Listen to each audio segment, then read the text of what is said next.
when confronted with any challenge or problem or decision, I think once you've cooled down, taking the step away and asking yourself, what can I do about it? What's in my control? Hello and welcome to another episode of TTalks, where we dive into the stories behind the leaders shaping our world. I'm your host, TJ Walia, and today we're joined by another remarkable leader from Microsoft, Mike Thibodeau. Mike empowers Canadian businesses to maximize their use of AI and cloud-native applications, fostering growth, creating new customer experiences, and driving innovation. With a robust background spanning over 15 years in the sales, marketing, and business development space, Mike has a passion for delivering results, building partnerships, and encouraging collaboration across his extensive network. When not delving into technology at Microsoft, he is the voice behind Pitch Please, a podcast dedicated to startups, innovators, and the ecosystem that supports them. Mike, welcome to TTalks. Thanks for having me, TJ. My name is Mike Thibodeau. I'm the App Innovation and AI Lead at Microsoft Canada and also the host of the Pitch Please podcast, where I talk to startups, founders, and a bunch of cool people around the tech ecosystem here in Canada. Thanks for having me on. No, it's an absolute pleasure, Mike. And it's really cool to, the background that you've got, the tenure you've got, being in the tech space and now dabbling with AI, which is, been the hype of everything else around as well. But I'd love to understand for our guests, how you got here. Is there, a moment in time in life where you looked at it and say, this is maybe, or you can look back now and say, that was a pivotal moment for me that actually, without it, I don't think I'd be where I am today. If you have something along those lines that you could share with us, and usually there's multiple, but one of those big anchoring ones, I'd love to understand that. Yeah, I think there's been like a lot of those moments along my career journey. Like I've been at Microsoft just shy of 13 years in a variety of roles. And I've had a really, amazing experience learning about different parts of the company. I think for me, though, maybe the turning point or thing that maybe defined a lot of how I operate in my time at work, my time away from work, was actually a time in university. I was doing, one of those like mosaic type roles, myself and a friend looking to earn a little bit of extra money, as you do as a student. And while we were driving, our car was actually, unfortunately, hit by a deer. And the deer ran off. So I think the deer was okay. The car was not in great shape. We were fine, thankfully. But as a young, naive, probably 19-year-old at the time, I had all the insurance you need, except for that one that they kind of ask you, like, do you want this? And it's called comprehensive insurance. That part covers things like act of God. And in case anyone was wondering, getting hit by a deer and getting $9,000 of damage, that's considered act of God. And so I think that sparked a need to solve a problem. And a lot of the times, I think that's kind of a defining moment for me, which is present me with a challenge and I'll look for the opportunity in it.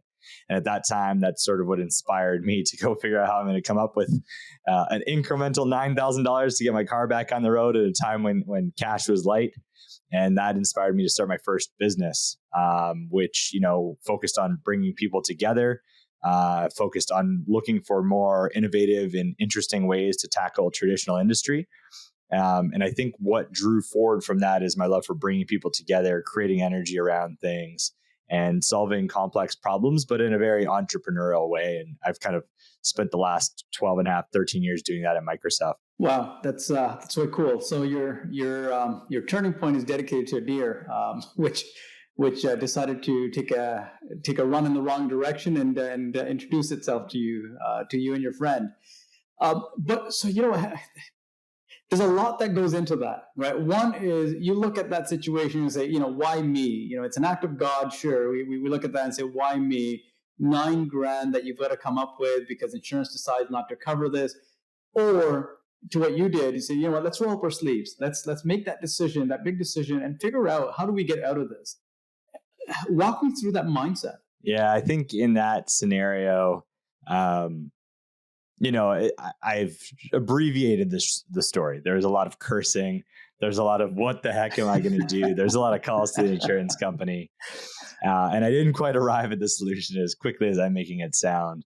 But I think the idea is when confronted with any challenge or problem or decision, I think it's about, once you've cooled down, taking the step away and asking yourself, what can I do about it? What's in my control? And in that scenario, even my business wasn't the immediate thing I started. I didn't just start, I make it sound like I went to a whiteboard and just started brainstorming business ideas. That wasn't quite the case. I started working a little bit harder. I was working full-time in cellular sales during school. So you become an even better seller when you've got a motivation like that, lighting a fire under you. But you also start to work on other things. And so I was like, hey, let me pick up another job that, maybe I wouldn't have before. I started learning about the industry, and that sort of brought me into there. So I think for me, it's about when you're in these scenarios, whatever they are, it's more about understanding what can you control, and managing what you can control, and running forward with that, and then iterating along the way. Sort of like a framework even for like decision making. I think the one that most people that know me sort of joke they hear way too often in my life is this motto around 80% go. And so getting to perfection is you'll kind of extend the timeline indefinitely. And so if you can, once you feel like you're at 70, 80%, it's a relative feeling, but just go and iterate and take feedback from people and change it along the way. You'll never get anything out the door 100% perfect that doesn't require change anyway. So you might as well get to 70, 80% and work in the era of speed. Yeah, that's true entrepreneurial spirit there. I remember when I was running the IoT business, one of the individuals I was speaking to said something really interesting, and that changed the perspective on it. And the whole concept was you're flying the plane and building it at the same time, right? And as scary as that sounds, but that is the world of entrepreneurship from what we do on a day-to-day basis, where we're taking information that's coming at us, we're taking the situations that we're in, combining all that, mashing it out, and putting something out there for the world to consume. And in your case, you were able to build a business out of that. What was that business that you built out of? And you're laughing, so it's got to be interesting. Yeah, so it started with a couple buddies, and sort of started almost as like a joke, from hey, could we make this work? The company was called Volve. If anyone went to any college or university, you probably remember somebody that invited you to a party or event. And so, you'd call those people promoters. I guess I was a promoter. I think what was different is our approach to how we tackled it. And there was a couple really interesting approaches to treating it more like a business, which maybe was the biggest differentiator. This is at a time when, we launched in 2009, something like that. And at that time, there's a couple key things. People just tell you to come to an event. You show up to the event. That is what it is. And so the joke of where this started was, I said, well, I've kind of got this fascination that bars and nightclubs that anyone knows, restaurants, they have all of this underutilized capacity. They throw these moments of time when they bring people together. And in all the other moments of time, they're not being used. That just feels wasteful. And so the joke started that, what if I went to a bunch of different establishments that were not generally open on other nights and asked them if we could arrange something on a night where they're not open, and if there's a certain kind of threshold that was achieved, number of people, amount of revenue, that we owed them nothing to borrow that night. And so what we did is we did that. We brought together 7 nights of different events. And the joke was, if we could get these bars to give us their locations for no money, and we were able to go make money on that, then maybe we were onto something. So that was like the first bit. And that part was interesting, but I think what was maybe more interesting is like where and how we innovated along the way. So there's like a few that really stand out for me reflecting back on it. I don't think I say this again, like in that moment, I don't think we were as smart as I'm making this sound. We maybe tripped on these things or looked for innovation, but now it's very different. But at that time, maybe I'm dating myself. Like generally, if you're going to an event, you would get your name on a list, or you would buy a physical ticket to that event, and you would exchange money. Maybe I don't even know. Yeah, you'd start to e-transfer, although it was still a little bit of a headache back then. But you would exchange money for a ticket, and then you'd show up at an event with a ticket. So I think one of the biggest dynamic changes was at that time, Ticketmaster still existed. And that was sort of the initial time when sales of things were going maybe online. And in 2009, I think 2010, this is sort of like the days of calm ticks. And, I think it would be in that moment, Viral Nation. They all started offering the ability to Eventbrite. These all started launching in that moment to digitize the ticket sale process of events. And so we went all in. It was like innovative. And we saw the opportunity that said, if we were to create brand affinity, then people would buy direct instead of going through someone else. And if someone else was the person selling it, then they were actually doing their job as a seller, not just an order taker. And so that allowed us to make like 40% more margin, which was like massive at that time, and allowed us to create a digital direct. The other piece was the moment around that, which was the branding, and not it just being, your typical Frosh week or come party with this business name. And we actually created a brand around that week and an experience around that so that it was, easier to find, easier to search, brought more brand affinity back year over year. So I think that was the first, was the brand. The second was the digital ticket sales. The third was our analysis of drink sale pricing and how we used that information to create deeper trust and engagement consulting back to the bars. At that time, I don't know what it is anymore. Maybe it's $100, but at that time, most people would go out and spend about $20. And with that $20, they would, if you remember, again, dating myself, but people would maybe remember, really cheap drinks till like 10:30, 11 o'clock. And then they, required you to sell your car to afford them. And that pricing strategy seemed like the logical approach, because it's like, well, no one's going to make the cutoff and then we're going to make a lot of money as a bar. What people weren't doing is actually analyzing the statistics of the drink sales and what happened at those times and the amount of money people were spending. And so we provided insights back to the bars that said, listen, actually, if you slice a $20 bill up in drink pricing of this price, you don't have to have a special that's time-based. You can just keep it that price all night and you'll sell way more volume. Actually, you'll make 30 to 40% more per guest. So they did that. Naturally, what that allowed us to do was put ourselves in a position of authority to indicate how do we create consistency of what those promotions and drink specials are. Because if we're running an event that's 7 days long, consistency of message will drive higher volume sales for all of them. What that allowed us to do was go actually sell those slots back to partners and make money off the Red Bulls and the Molsons, because they were in an advantageous situation if they could go be driving 80 or 90% of the all up drink sale to their product during those 7 nights. So I think what's interesting is like we took a very typical industry that a lot of people know, and we layered in these elements of like innovation along the way, which is just our own self-learning and these opportunities for optimization and trying new things. And again, I think now I take a lot of that right into how we do things at Microsoft today, or how I work on things for the podcast at Pitch Please. 80% go.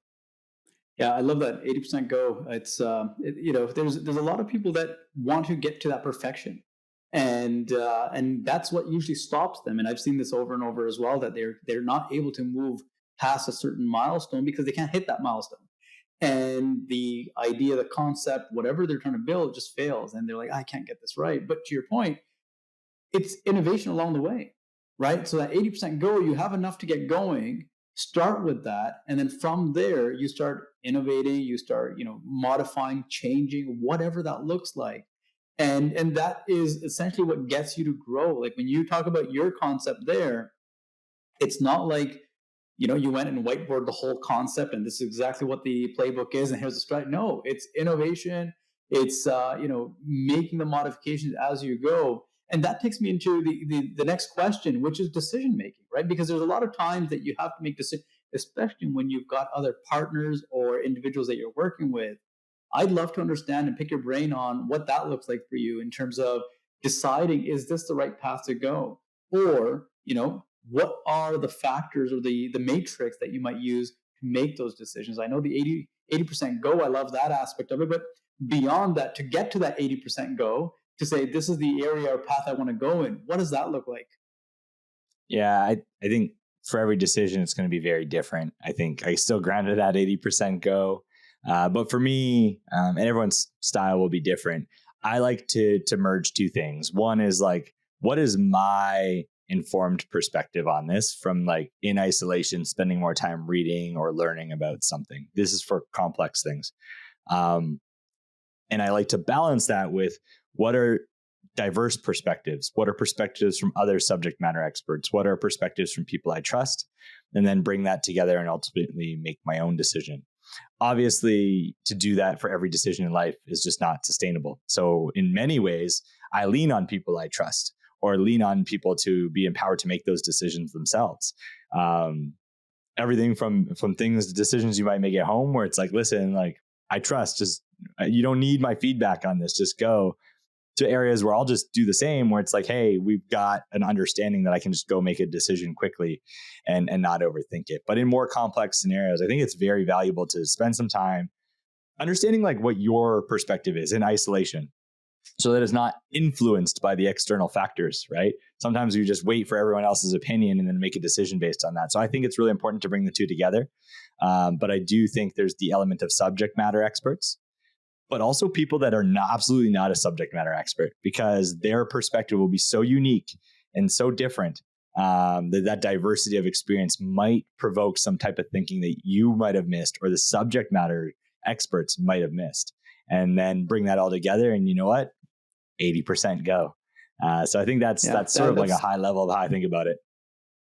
That's very cool. I love the aspect of bringing in the people that are not the subject matter expert or within that field, and they could essentially be your customers, right? So if you're not looking at it from that perspective, then how are you going to understand what their needs or requirements are? So I love that aspect of it as well. So bringing in all the right individuals, whether they're a direct impact or indirect to the solution, to get that insight. That is very cool. And so you said you've taken this decision matrix, and you've taken this kind of aspect of it, and you've carried it along with you now, even at Microsoft.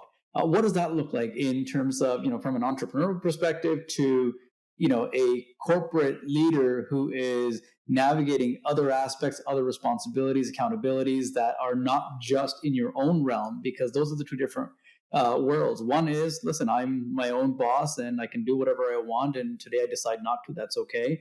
Versus, well, this is something I'm accountable to many other individuals, to the organizations, to the stakeholders, et cetera. It goes all the way up. What does that look like in terms of, does that matrix change for you, or do you apply the same requirements there? I think it changes a bit in any scenario. I think maybe in scenarios where you've got more people that you're collaborating with, you yourself at Microsoft, it's highly matrixed. So at some point, there's no like ultimate person that everyone reports to on every decision, right? There's a lot of complexity to that.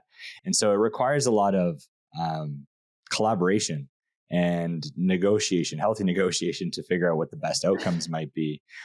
I think the ultimate piece of it is just, are you creating enough clarity around what the end goal is?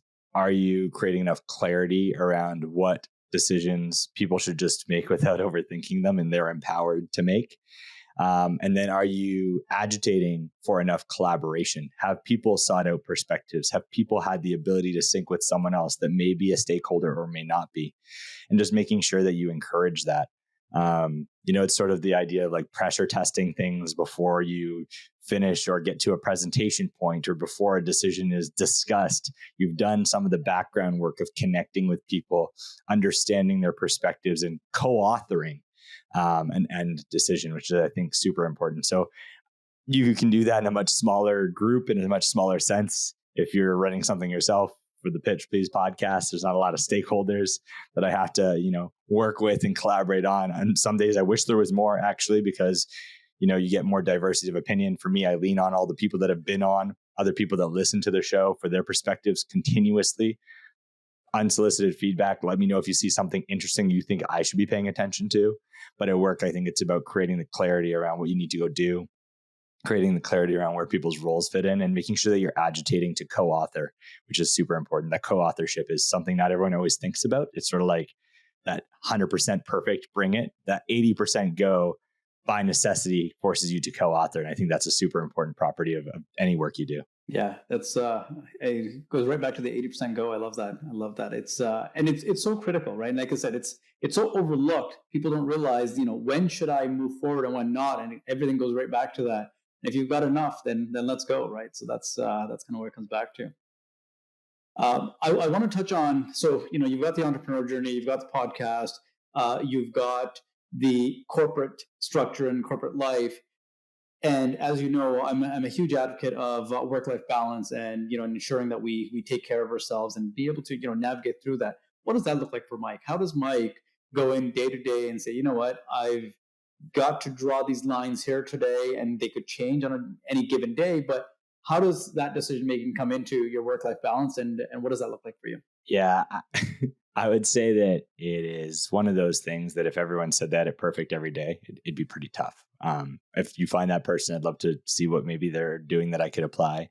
For me, I think I try to set pretty good boundaries, but I definitely don't come out of every day feeling like, I've got all the energy I desire, or go into every day with the energy I desire. And I think part of it is just understanding that that's okay. It's coming in with as much energy as you can possibly bring, and over time balancing that out, but also making sure that you're looking after yourself and that you're creating those boundaries, and that you're prioritizing. I think where that kind of comes in for me is, what do I do when I'm outside of work to keep me energized and refreshed at work?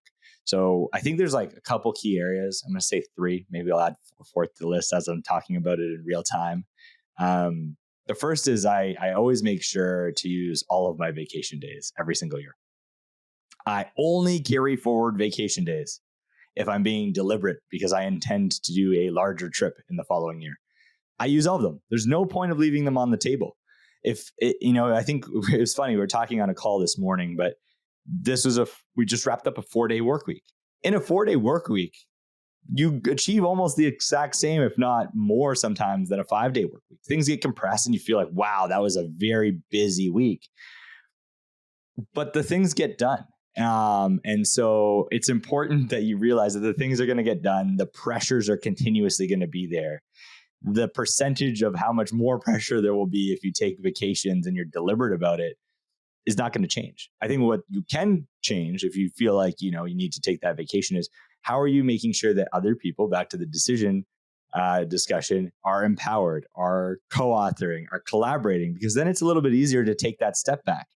When you're bringing others on the journey, you are a facilitator and it's not always just all on you. And I think that's an easier way to be able to find the time to step away from things and be able to take that vacation so that you feel refreshed. The second thing that I do, and we at Microsoft have the advantage of having personal days. And so these are days that you can use for a multitude of reasons, but separate from vacation days. And what I try to do is I try to use at least one a month, but usually 2 a month, every other week, and weave it in. And everyone uses them for different things. For me, what works best is I use that as my get that to-do list done. When you're like, I need to make a oil change appointment. I need to go through and organize my office at home because it makes me feel more energized for the work that I'm doing. I have that small 1-day renovation project that I keep putting off. And what it allows you to do is keep your weekends to be your weekends. Because the thing that's going to drain you is if you get to every weekend and every weekend feels like work, but just for a different business owner, AKA yourself or your family. And so I think that if you weave in or have personal days, or you need to use your vacation days in that way, don't always think about your personal days, your vacation days as needing to take these long stretches of holiday. Sometimes it's important to give yourself that relief that gives you the focus when you come back. And then the last piece is I really am into health and wellness. And I think it's important, obviously, to sleep as well as you can, to eat as well as you can, and to find exercise and exercise routines that work for you.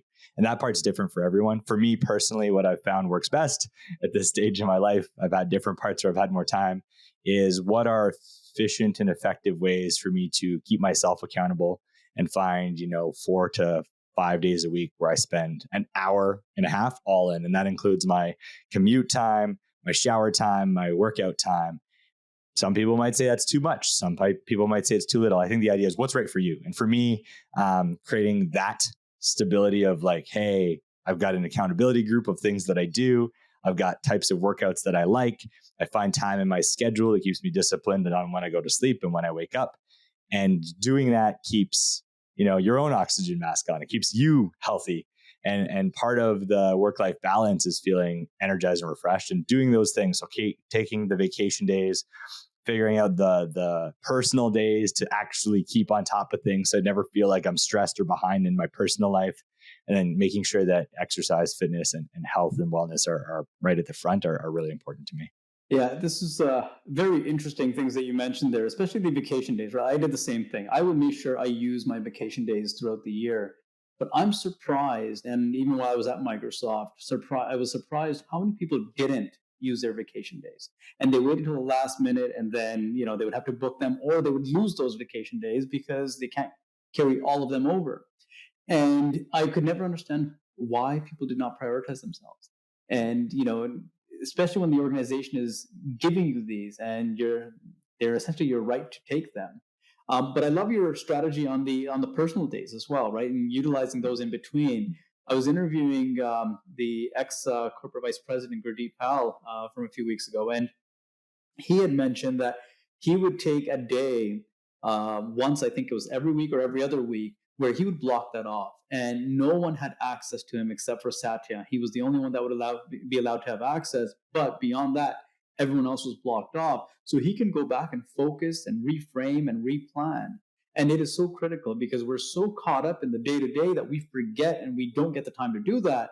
It's essential to make that time to just block things out and say, this is my focus time to, replan and retweak the path we're on, whether it's for your accounts, your customers, your stakeholders, or even for yourself, right? It becomes essential.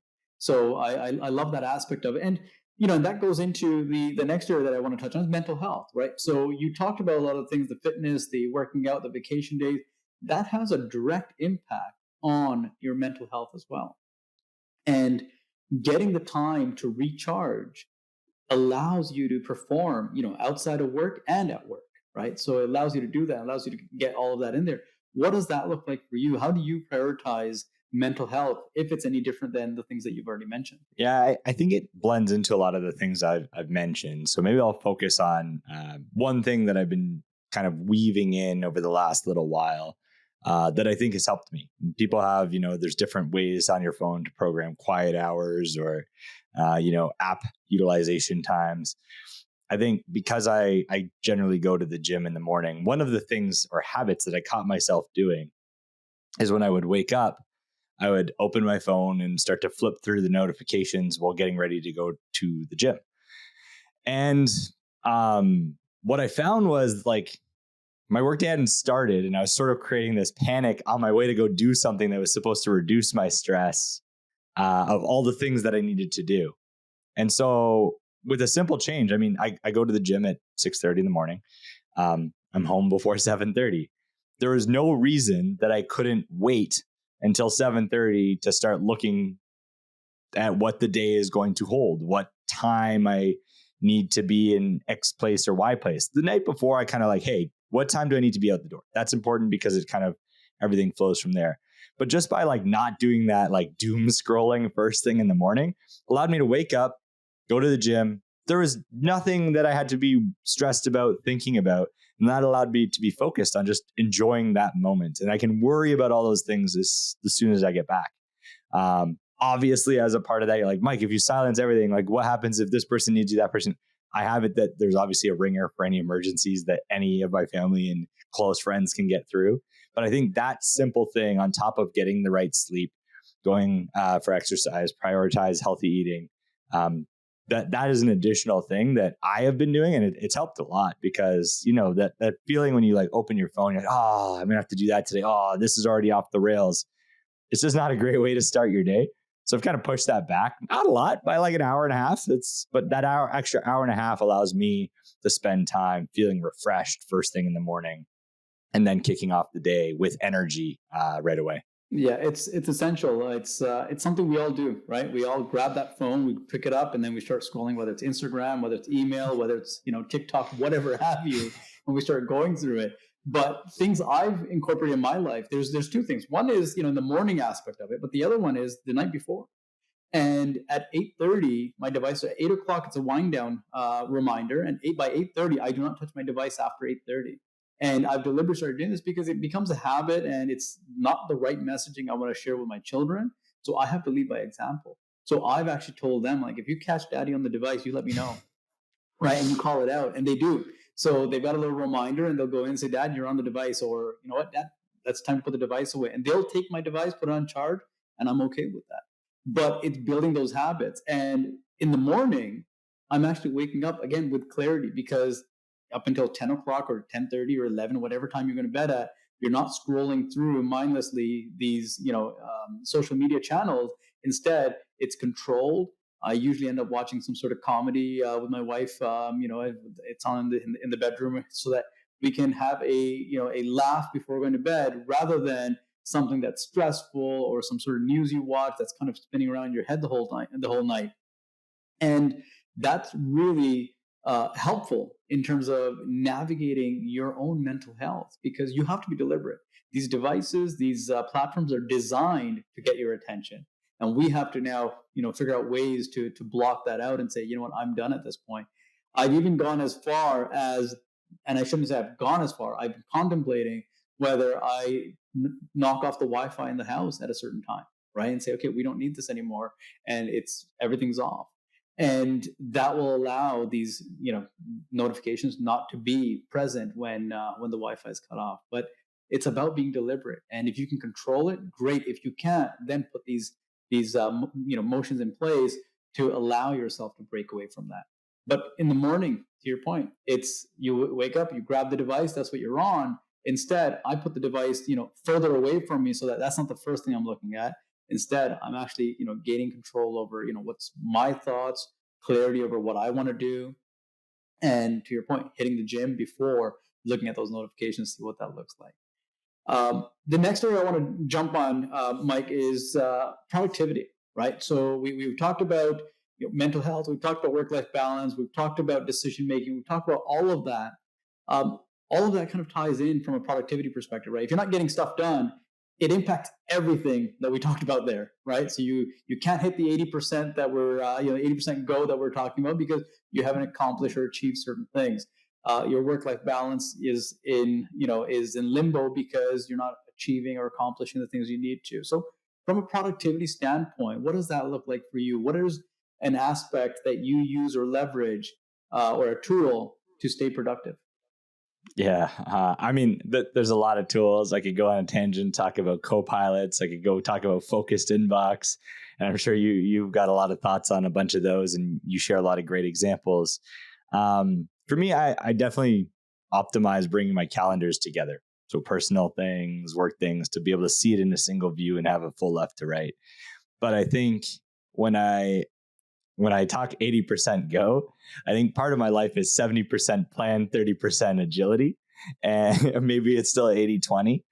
But I think there's this piece of like kind of looking multiple days and weeks ahead and being a little bit more planful, because the reality is things are going to change. But if you kind of have that longer range view and get ahead of things, you're able to, in the immediate term, think about the things that need to get done and prioritize. What's most important, what's least important. Your productivity is going to be, am I unlocking and unblocking and achieving the highest priority things in my life at work or personally?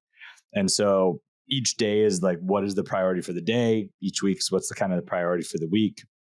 Bringing your calendar together in one view and really focusing on being a little bit longer range in thinking, but not being blinded by things having to be always long range planned.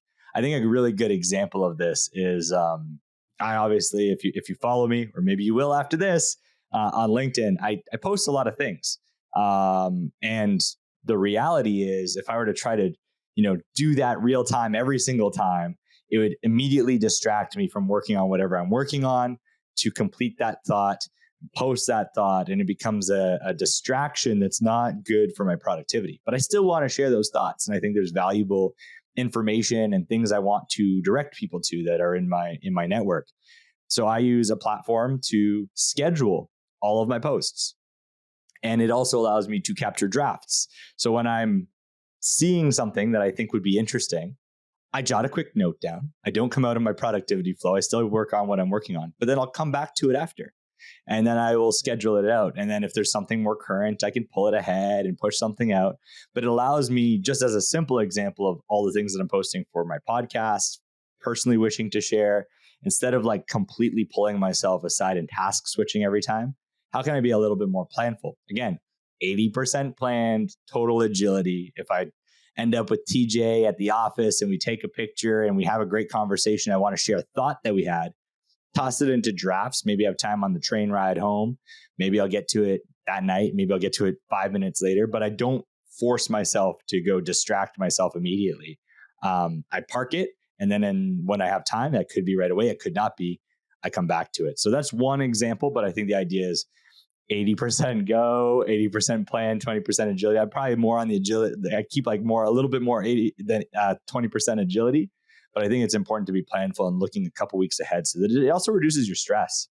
If you kind of know like what's coming, you're not always in this continuous panic where you feel like you're on a treadmill that you can't keep up pace with, which is super critical. Yeah, it's interesting. Again, a lot of people look at it and say, okay, I've got to post this now or I've got to do this now, but they get distracted from their mission. But if they do it the next day, nothing's lost, especially if it's a picture of, you and me in the office and it's like a selfie. Well, whether it's today or yesterday or the day after, it's not really going to make a difference to anyone. It's the messaging that goes out, and and it's important it gets out in the right way without losing the context on the things that you're doing. So that's some really good advice there. The one aspect I want to touch on really quickly before we get into our rapid fire question is mentorship. And mentorship can be transformative. And, there's many aspects of mentorship as well. Any key words of wisdom that you have received from a mentor that you can share with us? When I think about something that's sort of stuck with me, was that in your career, it's hard to go back and repeat experiences. And there's a couple of examples. The first time it was actually shared with me, it wasn't shared with me in that exact framing. And what it was, there was somebody that was the father of a friend of mine that worked as a very senior executive at PepsiCo. And they, I guess, fortunately had the ability to go back and have an experience. And what it was is a lot of times when you start out at PepsiCo, especially if you're on the salty snack side of the business, a lot of people start out in the delivery side of the sales side of that business. And so he was taking a 2-month split from his usual executive role to go work in that capacity for 2 months. Now, I don't know that 2 months is going to give you the full perspective. I think there's even a show on this where it's like, the CEO comes and they're like mopping floors for a week. But I think the thing that someone later framed up for me was, Mike, as you go through your career, make sure to express patience, because it's really hard to go back and have those authentic experiences that are going to contribute to your roundedness as an individual, to the skills and insights that you bring to the organization later or to others around you in your career. And so I think the patience bit is one that I've always thought through and figured out, how do you enjoy the experience you're in rather than figuring out how to rush through it. Yeah, no, that's awesome. And it talks back and right into, you not picking up the phone first thing in the morning to go through that as well. And that requires a lot of patience as well. And be able to focus on what's important, which is going to the gym and your own health before any of the other things that have to take place. So that is awesome. Mike, thank you very much. Mike, it's time for the rapid fire. You all set for this? Get my stretches in. Yeah, let's do it. So basically, the rapid fire segment is, I'm going to ask you a question. The rules are simple. Just respond with the first thing that comes to mind. All right? Okay. Let's do this. Tea or coffee? This is an easy one. Coffee for sure. All right. Favorite book? I think Simon Sinek's Starting with Why. Okay. Your wake-up time?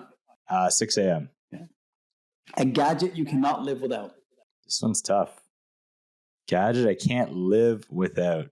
Can't live without a watch. Some watch, but not a smartwatch. Okay. Any watch? Yeah, any watch. Any watch, you're saying? Yeah. Okay. Yeah, just a watch. All right. As long as you can tell time and you know when to go to the gym. Most interesting application of AI that you have encountered? I think one of the most interesting ones that I've seen as of late is actually a company that I had on my podcast. And there's like variations that I've seen of this. But they were using AI as part of a couples app that helps you engage more meaningfully in your relationship. And they have used AI and trained AI on high quality advice and data from therapists, so that in any moment during your relationship, if you felt like you needed to check yourself and get a perspective on how you're feeling or how you could be handling something better, you could real-time chat with the AI. And the idea of chatbots is not new, but the idea of using a whole wealth of knowledge to help you frame up your perspective or understand your emotions in a more authentic way, I think that was pretty interesting. The company's name's Couply. They're actually a Canadian company, and yeah, they're called Couply. But I think that was a pretty cool feature and capability that they were building, where it was like a different take on how you're using chat as a companion within your application. Very cool. Very cool. Last thing you touch before going to bed? My toothbrush. Okay. One word that describes the future of AI. Evolving. And if animals could talk, which would you want to have a conversation with? Oh, definitely my dog. I definitely want to know what my dog's thinking. All right, Mike, thank you very much for sharing your valuable insights today. It was an absolute pleasure to have you on. I love it. Thank you so much for having me on, TJ. Really had a lot of fun tonight. Thank you, Mike, for sharing your valuable insights and experiences with us today. It's been a true pleasure. To our listeners, thank you for tuning in. Be sure to subscribe to TTalks for more conversations with the leaders who are shaping our future. Until next time, keep on inspiring.